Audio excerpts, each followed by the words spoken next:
Welcome in, everybody, to another episode of ZB's Horsepower Talk. As always, I'm ZB Zach Brown. Joining with me, as always, is former 410 Sprint Car crew chief and mechanic, my dad, Jeff Brown. A lot to go over, an ass-kicking that happened in Bristol all the way to Sprint Car Racing and NHRA that we were able to get trackside at the Carolina Nationals qualifying night, and previewing a lot of stuff heading into this week as we start winding down the racing season. So without further ado, let's talk about Bristol and the absolute old-fashioned ass whooping that we witnessed in the NASCAR Cup Series. Kyle Larson led all but 38 laps in the race, the most all-time from any Hendrick driver leading in a race. There's not really much to go. He was just beyond faster than anybody else. The biggest weird thing is that the tires didn't really wear off at all in that race. They just had a normal tire wear as opposed to whatever happened in the spring. It was a complete opposite of what happened. Yeah, it's weird. I don't know if it was just because it was a night race and temperatures were cooler, or setups got better and they didn't wear the tires. But, there's two opinions on the thing. If you're a Kyle Larson fan like us, you loved the race. If you're a fan of anybody else, the race completely sucked. I mean, it was terrible, boring. But people do quickly forget, you go back 70s and 80s, it was not unusual for people to win by 1-2 laps. So, they forget DW used to win every freaking race at Bristol for a number of years and things like that. So, it's definitely, NASCAR has a problem on short tracks with these cars. They're just not good. They need to figure out something. I don't know if more horsepower is the answer.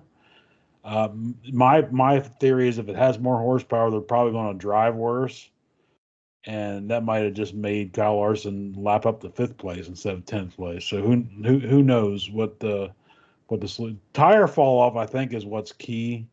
They need more cautions. The only time anybody could run with Larson was for about 20, 30 laps. Christopher Bell could hang with him, and then once the run got on, he just absolutely just drove away.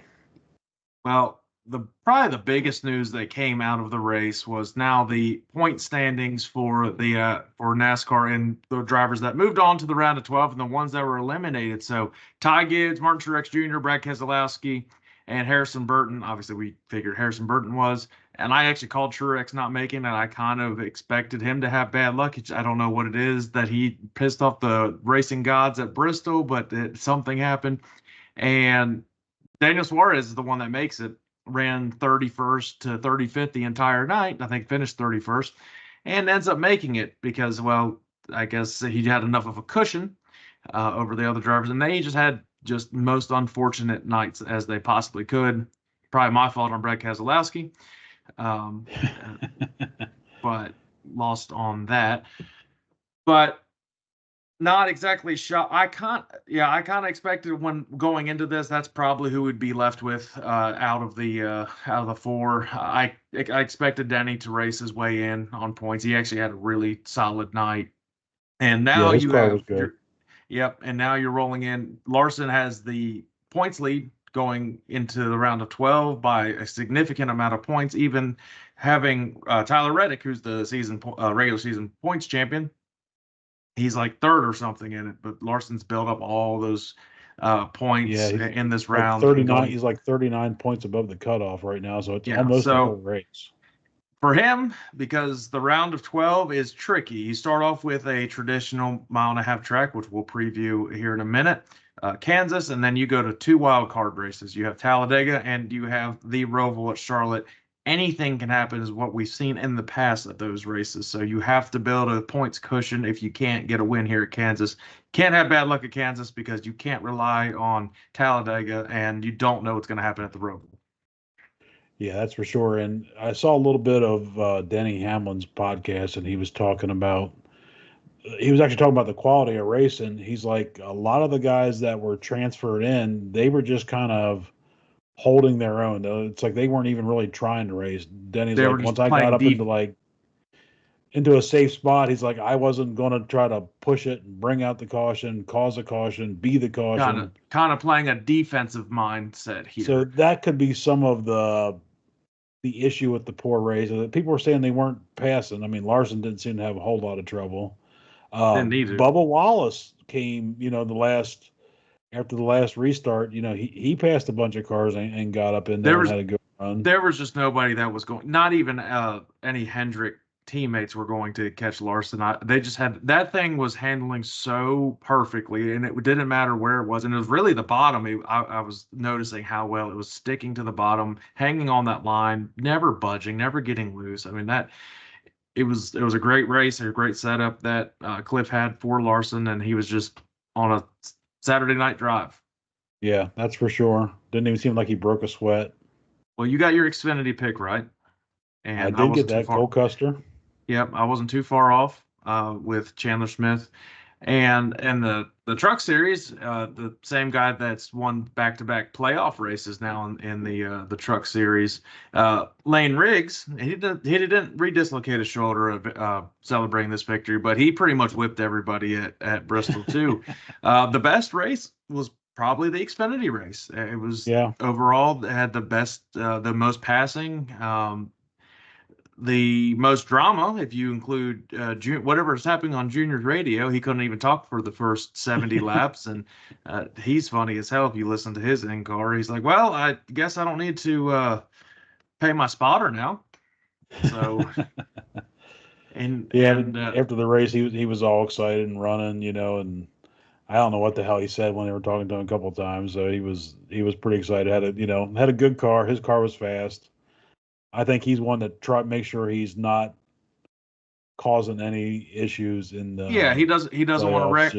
He doesn't want to ruin anybody's points night. He just kind of wants to be there, have some fun with the guys. Yeah, it's a wonder he almost runs in those point races just because of the countdown races just because of that. But well, let's get into our power rankings heading into Kansas, and I can probably guarantee we have the same number one. And the rest of it's more or less the same for me. So starting at number 5, I actually put in Denny Hamlin, had a very good run, raced his way into the round of 12. Number 4, I put in Chase Elliott, a great runner-up finish and a great run altogether at Bristol heading into the round of 12. Number 3, I kept Ryan Blaney. Everybody said avoid him, still had a solid finish at the end. Tyler Reddick still number 2, still fast car, heading to Kansas, one of the favorites to win Kansas. And Kyle Larson, number 1, probably the favorite to win Kansas behind, as well as Denny Hamlin and Tyler Reddick, I would assume. So no questions there. So go ahead with yours. We're pretty close. So at 5, I had Christopher Bell. Like I said, he was the only one that could even sniff Larson there for quite a while. Number 4, I have Chase Elliott. Number 3, I have Ryan Blaney. And I actually moved Denny Hamlin up to number 2. That was championship quality racing, knowing where he needed to be and run good enough to make it to the next round. Points reset, so it was, you get in by 1, it doesn't really matter. And number 1, I had him there last week going in because I knew it was a good track for him, so I got Larson at number 1. Right now, it looks like Larson and Hamlin are probably the class of the field, I would say. Week in, week out, minus Larson's crashes, which are maybe a slight issue for him. Like we were saying, so we're going to preview Kansas right here. The mile and a half traditional track, and what we've seen is that in the past, this is where the closest finish in NASCAR history was earlier this year between Chris Buescher and Kyle Larson. Kyle Larson winning by 1/1000th of a second, even if it was that much. Getting the win. And it's going to be a little bit different. It's an afternoon race as opposed to the night race where it finished under the lights at Kansas before. So the track will likely be a lot slicker. You've always seen a great battle between Larson and Denny Hamlin at this race. And I expect pretty much the Hendrick versus Joe Gibbs in this one. That's what I'm getting ready to say. I think you're going to see the Hendricks and Gibbs show. /2311, you could throw them in there. Yeah, we're counting. I think the Toyotas are going to be good there. Yeah, and this is Larson. This is Larson's best mile and a half, I think, statistically. Of course, they're all like really good, so it's hard to exactly pinpoint which one's the best one. But this is where the drivers, you can't rely on Talladega or the Roval. And well, of course, if you are the one that can really only race Talladega or the Roval, then it's like, oh, Yeah, what you're do the I? one that's relying on that. Yeah, but it's Keselowski's not in the playoffs anymore, so now he he's not really worried about anything. So you might see him throw some stuff at Kansas. Chris Buescher, he ran second. He wants to avenge that loss from earlier this year. You can see a lot of those non-playoff drivers. Bubba Wallace, I expect to be up and running there as well. Yeah. And it's a very good track for him. I think this is where he hooked Larson and crashed. Or that might have been Vegas. I'm not sure. Same type of track. Let's get into our fantasy lineups heading into Kansas, and then we'll give our picks for Kansas. So pretty much what we were saying, it's Chevy versus Toyota in this one, and that's really what I've got in my fantasy lineup. And I do actually have one Ford. I figure I'd use this guy as well. So giving off my fantasy lineups, giving my starters, I have Denny Hamlin, Kyle Larson, Tyler Reddick, Ryan Blaney, and I actually put a non-playoff driver. It is a Joe Gibbs car. I have Martin Truex Jr. And in my garage, I have a non-playoff driver, another Toyota 2311, Bubba Wallace. And the featured matchups, this is tough. It's Larson versus Hamlin. That's probably what it's going to come down to for the win. I do have Kyle Larson just based on momentum, based on how much is clicking with that crew, besides getting into wrecks. Even when they have some misfortune, they are able to bounce back and have solid races. So I got Kyle Larson over Denny Hamlin. Christopher Bell versus William Byron. I'm actually going to give the edge to Christopher Bell. He races real well at these mile and a halves. He also does really well. He did really well at Bristol. He's got some momentum coming up. And Chase Elliott versus Tyler Reddick. I'm going to give the edge to Tyler Reddick. I think 2311 is going to be very fast. Ryan Blaney versus Joey Logano. I've got Ryan Blaney. Got him in my lineup. Got to put him in there. So go ahead with your lineup. We're close. We got some differences. So my 5 starters, I have Ryan Blaney, Chase Elliott, Kyle Larson, Denny Hamlin, Christopher Bell. And like you, in my garage, I have Bubba Wallace. And our lineups are a little bit different. So I have Denny Hamlin over Kyle Larson, Christopher Bell over William Byron, Chase Elliott over Tyler Reddick, and Ryan Blaney over Joey Logano. And the hot picks this week by DraftKings. Denny Hamlin's a hot pick. I think this is a copy and paste from last week, basically. Hot picks Kyle Larson. Kyle Larson is the favorite to win this race. Once again, they didn't put him as the first hot This pick, is quite literally a copy and paste from Bristol. So. Avoid Ryan Blaney once again. I'm not. I don't trust that. It says avoid Chris Buescher. He just finished second there before. Like, yeah, I know. That seems a little. And then it says sleepers, Bubba Wallace. I don't even think he's the sleeper. I think he's a good pick to have. He'll be in contention for it, so that's why he's in my garage and I have to keep up with it. And he's been running good lately. Actually, it's if he'd have made the playoffs, he could have been advancing. He'd be right up there. Yeah, I think so. And then you got drivers that are banking on Talladega, like Cindric. He's going to be in contention to win Talladega. And then you have the Roval, Cindric again. You got Daniel Suarez. So I mean, this is a wild card right now. And how about Alex Bowman had the most points out of the round of 16 out of all the playoff drivers. So they were talking crap that he's going to end up leaving Hendrick, and he said, "Let me just show you how I can do that." And he's doing great right now, the best he's raced all year. And this is where you need to race your best. So who knows what's about to happen? Shoot, you might end up seeing all 4 Hendricks in the freaking final. I don't think you will, but you could. I don't think so either. But it seems like this happens with Bowman every year. Like he goes through a stretch where he's not running real good, and then the rumors start flying that he may be out and they should put somebody else in. And all of a sudden he goes and knocks off a bunch of good finishes, a win here and there. And there's nobody you can put in right now at this point that I would want to have replacing him. Like we want to see Corey Day get into the Cup Series eventually, but he's not ready for that. He actually had a solid run in the Truck Series, kept it clean, didn't wreck. He finished top 20. And Xfinity. Yeah, I think he got 7th or 9th in the trucks, and then like 19th in Xfinity. Ran all the laps. Yeah, that's 2 asphalt races in a day, and I mean he's a sprint car driver. Yeah, You mean he's ARCA? running. You mean the ARCA race that he raced instead of Xfinity? Yeah, Arca and Yeah. But let's give our first four out, though. When you look at this list of the 12 now, who are the next four that you likely will see be eliminated from this round? And you got to take it into account that Talladega and the Roval are wild cards. yeah. I gotta get the list of the top 12. Hang on, I didn't have that prepared. All right. Well, I've got the list in front of me, and I'll just go down it for people to hear. I've got Kyle. It's Kyle Larson, Christopher Bell, Tyler Reddick, William Byron, Ryan Blaney, Denny Hamlin, Chase Elliott, Joey Logano, Austin Cindric, Suarez, Bowman, Briscoe. I got you. Okay, I got it here. So my next four out, I'm going to say Chase Briscoe. I think his luck's finally run out. I don't think Austin Cindric's going to end up winning Talladega or the Roval, so I'm going to say he's out. As well, I'm also going to say Daniel Suarez is out. And here is who I think is actually going to end up being out. I think it's going to be Joey Logano's out. These next few tracks, not the best for Joey, and I have to pick somebody to be out, and I'm going to say Joey's out right now. Okay, I'd agree with most of that.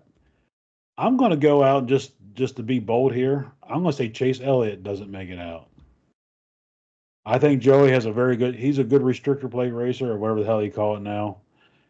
I think the Roval will be Joey's worst track. I think he can go good here. I think he'll go good at Talladega. Like I said, you got to pick somebody. It takes one race having a problem. I just think between those guys, Joey and Chase are close enough in points that you might have one little slip up and you're toast. And the crazy thing is, we all have Bowman moving on. Yeah, I think his momentum has just been really good. I think he can easily win Talladega. I think can be fast at those tracks. Shoot, he won the he's been running well on road courses. He can win the road. Yeah, he won the street courses, and so this is a mismatch like that, and he could easily be up there. I think his confidence is pretty high. All right, let's give our picks for Kansas, the race-winning picks. So you have all three series once again here. So the Trucks, Xfinity, and Cup Series. This is a Truck final race of their first round, and I believe it's the second race of the Xfinity, if I'm not mistaken, for their playoff.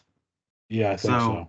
And obviously the first race of the round of 12 for the Cup Series. So who is your pick for the NASCAR Truck Series? So for the trucks, I'm going to go with a Ford driver. I got Ben Rhodes this week. I was pretty not stupid at picking Friesen last week. I'm glad he made me look like I'm not a total bozo because he was running up front all day. But I'm just going to go with one of the favorites, one of the fastest ones it's been all year. I've got Christian Eckes.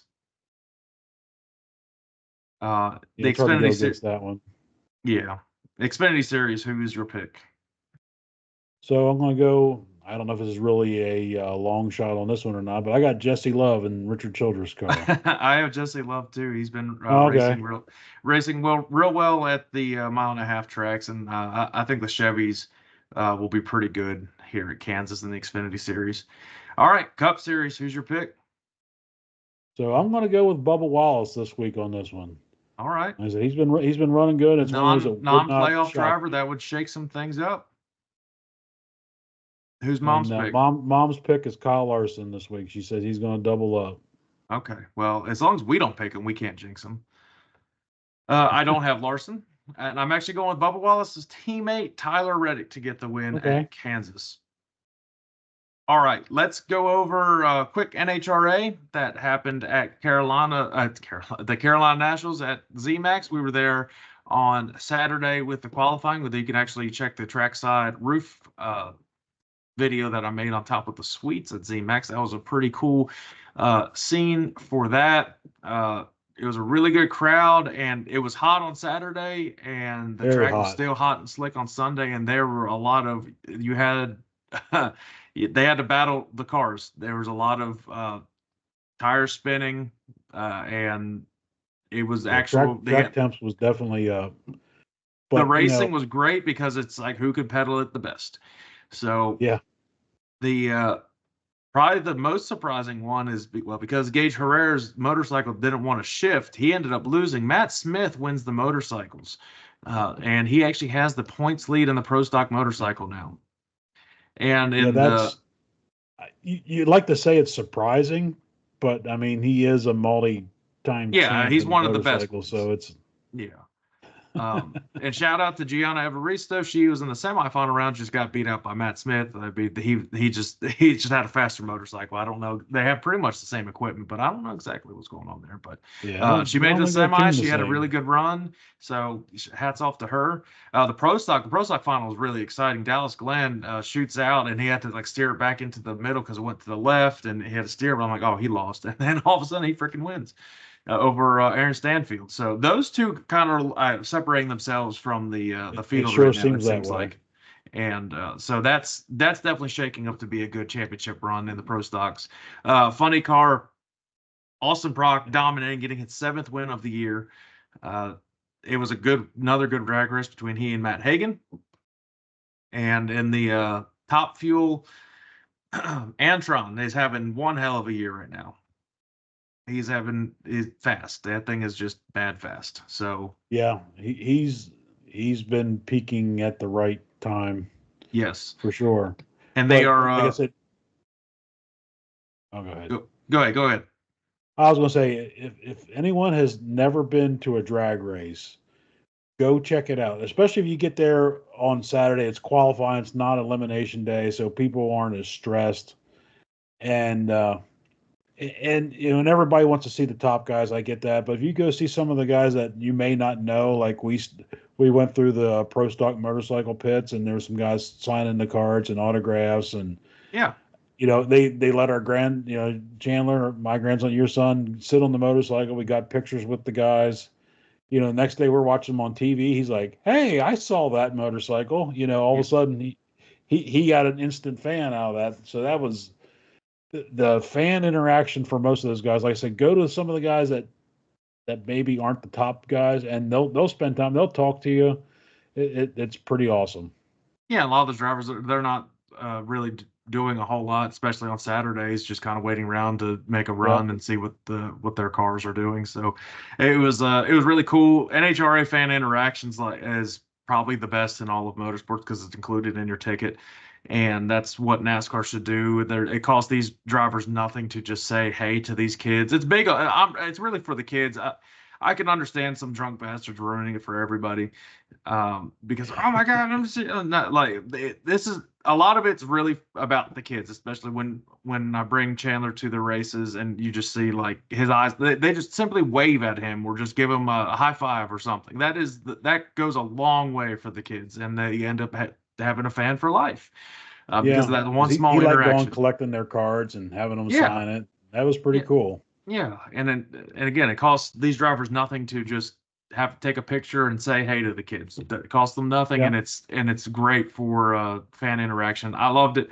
It's one thing that NHRA does the best job at. If they could actually figure out how to work a website in the 21st century, that would be nice too. Um, we got to kind of meet Tony Stewart. We went through the line real quick. He signed my Indianapolis Motor Speedway hat. I was like, listen, I hate to just bother you because I knew you're trying to leave, but do you mind just signing this? Because, I mean, it's kind of cool. And I'm like, not like you have anything going on or whatever. He's like, no, you're good. He's like, I'll sign it real quick. I Yeah, usually that's don't pretty care. awesome. I don't usually care about asking for drivers' autographs or whatever because I'm like sometimes because especially when they're about to leave, I'm like I'm not trying to be that guy, but I'm like, well, I'm already Yeah. here. He already signed something for Chandler's. Like, well, I guess I might as well just go do something, try to get something signed. But But Matt Hagan's a big son bitch, though. he should be sponsored by some sort of protein powder. That's what he should be sponsored by. Like, good Lord, like yoked. I mean, Especially sitting next to Leah, pregnant, got a little tiny bump, and there's he's Matt got no Hagan. neck. He looks you like would not think he's a race car driver. no, he looks like the Football thing from player, Fantastic wrestler, or Four. something. He looks like the thing from Fantastic Four. All right. Well, NHRA is heading to Gateway this week. And I believe they race in another 2 weeks, and they have a little bit off, and they race Halloween weekend. Um, Gateway will probably be a little bit different weather than we've had here in North Carolina, starting to cool off in the Midwest a little bit more. There are some tropical systems coming up throughout the entire country right now, so you might have a fresh green track. And I think you'll have a track that's going to end up having a lot more grip than you saw at Carolina. Yeah, I would think so. I'm gonna assume the temperatures are probably down and humidity is probably down compared to what it was in Charlotte, because that was for. I mean, it's not unusual for end of September being that hot, but it was boiling outside there. It So was almost 90 in the direct sun, and the track temperature had to be about yeah, there 110, was not a 120. cloud in the sky, so it was in direct sun for sure.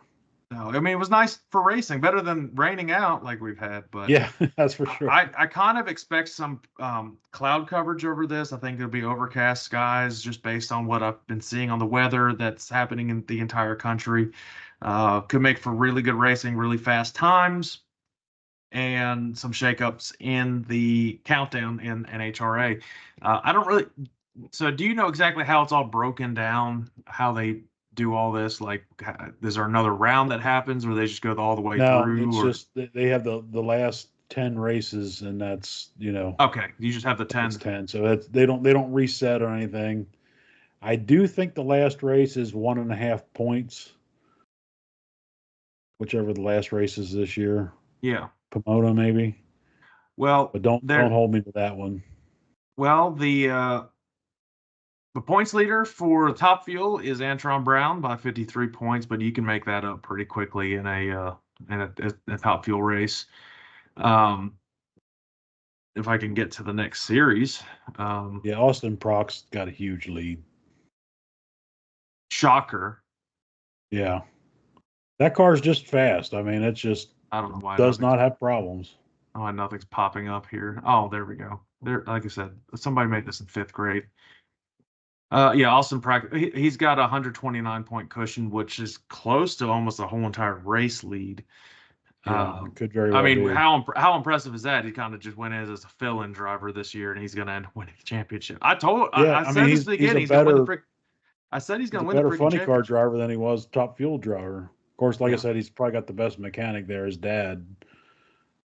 So Pro Stock Dallas Glenn has a slight edge over Aaron Stanfield, but that's kind of the two that it's starting to stretch out to. They've been very solid lately. And again, Matt Smith is the points leader over Gage Herrera. So it's interesting now. It's 5 races left. 5, 7, 5 or 6, 4 or 5 races left, something like that. something like that.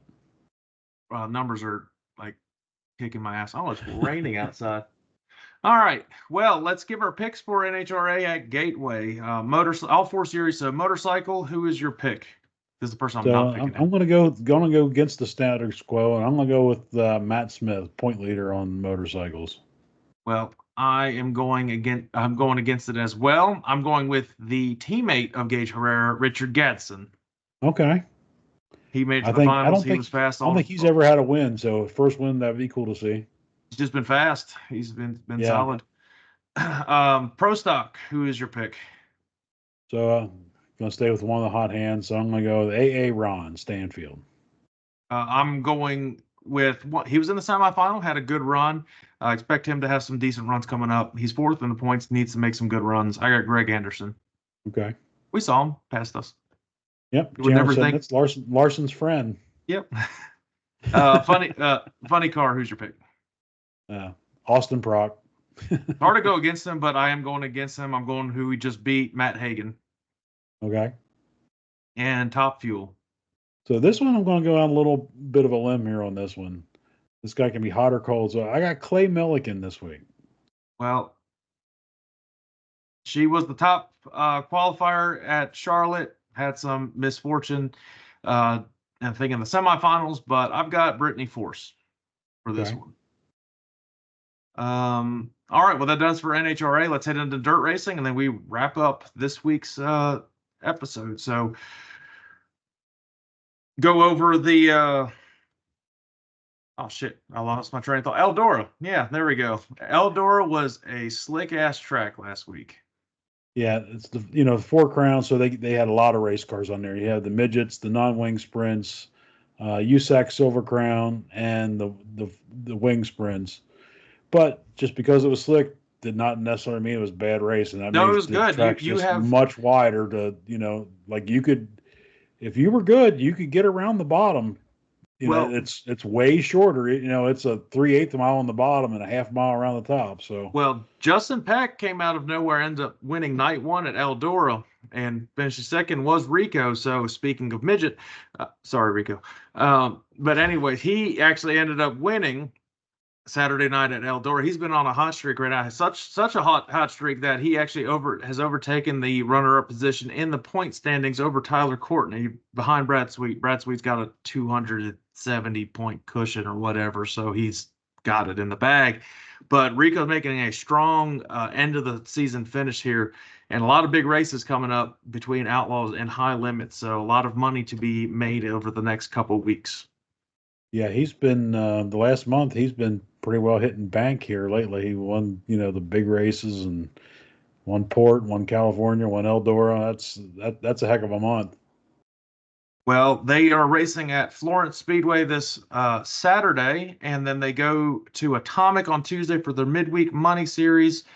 Atomic's going to be a great show with the high limit they usually are. Yeah, Florence, it's a little mini Eldora, high bank.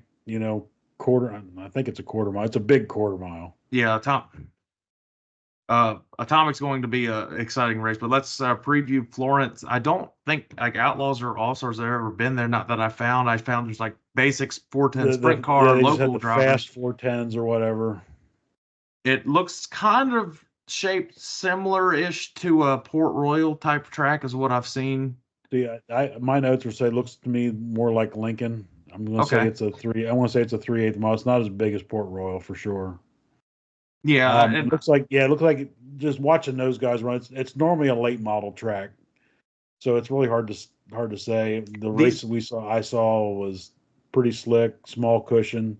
these I think if you're good on the bottom, I think you could well, really it's going maneuver to a be one of lot. the it's going to be one of those like we talked about with Eldora. Either you're on the top line at touching the wall, or you are hugging the bottom, and that's the only two lanes that's going to make you fast Yeah, I around think there. that's what it's going to be. You're going to be bouncing her off. But I think.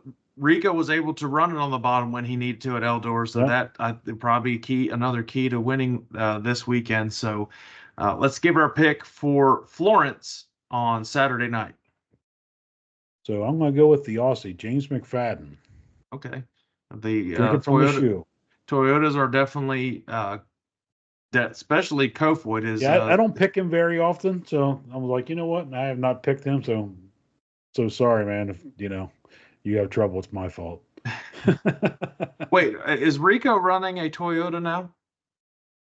Is he one of the Toyota TRD cars? I didn't think so, but it could be. I'm not sure. I'm not sure because if that is the case, that means that they've really figured out coming to the end of the year this whole TRD thing in sprint car racing. Anyways, a lot of my train of thought. My pick this weekend, I think, is a good track that would suit him well. He needs to have a good run coming up. Tyler Courtney for Florence. Atomic. This is going to be a fun race. It usually is. Who's your pick Yeah. for Atomic? So I don't know if he's racing or not, but my pick is Kyle Larson. If he's Well, not racing, I'm going to go with his brother-in-law, Brad Sweet. Well, I'm going with the guy that's the next up and coming, Kyle Larson, Corey Day. I think he'll put on a hell of a show at Atomic because he'll it's a run track. the shit out of it there for sure. It's a track that you can run the shit out of it and just have it a hell of a run. It's going to be exciting race. Atomic's Yeah, going to be good. Been a long time since I've been there. It's probably got the nicest surface in. Well, I expect our one guest that we had on last year, Nate Reister, to be trying to race against the high limit as well. That's his local track, so definitely get to see him, see if he can make the show. Again, a lot of money to be made in that race. So yeah, for sure.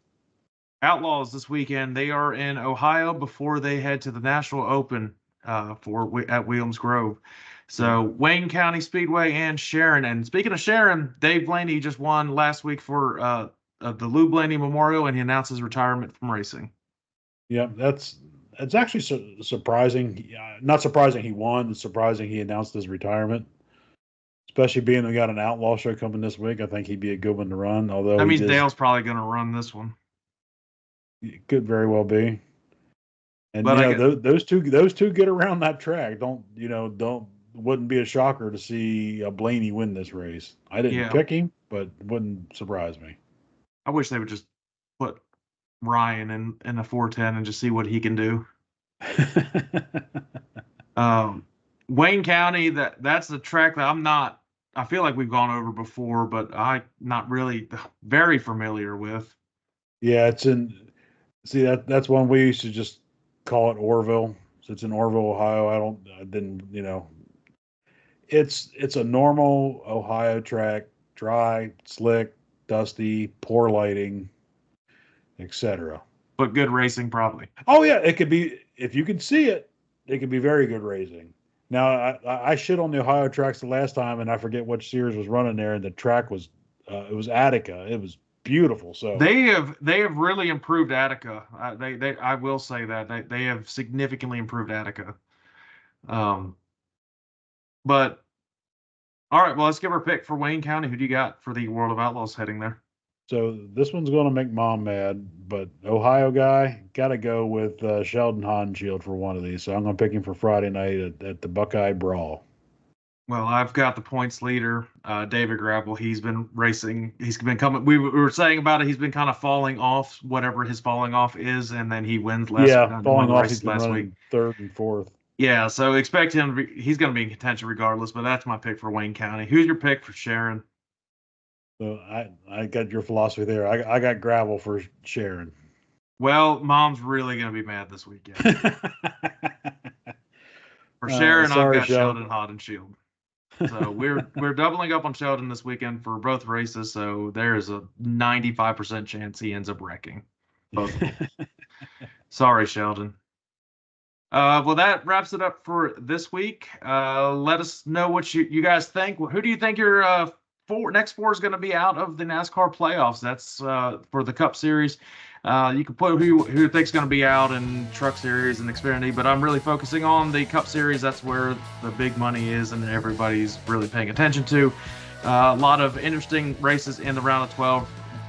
Whoever gets in the round of 8, especially if it's Larson or Denny Hamlin, you got 1.5 mile tracks the entire way, virtually. Then you have Martinsville, but you got 2.5 mile tracks that could really set people apart in the round of 8. So we'll get to that when it comes to that. But follow on all social media platforms, wherever you get your podcasts, make sure you follow that. And we'll be posting our fantasy stuff onto the lineups, and I'll be posting my picks for this week as well via DraftKings. See which ones I don't piss me off too much, it seems, and we'll see if I can get 3 out of 4 once again, because that seems to be my run lately with it. But until next week, we will see you guys then. All right, bye everybody.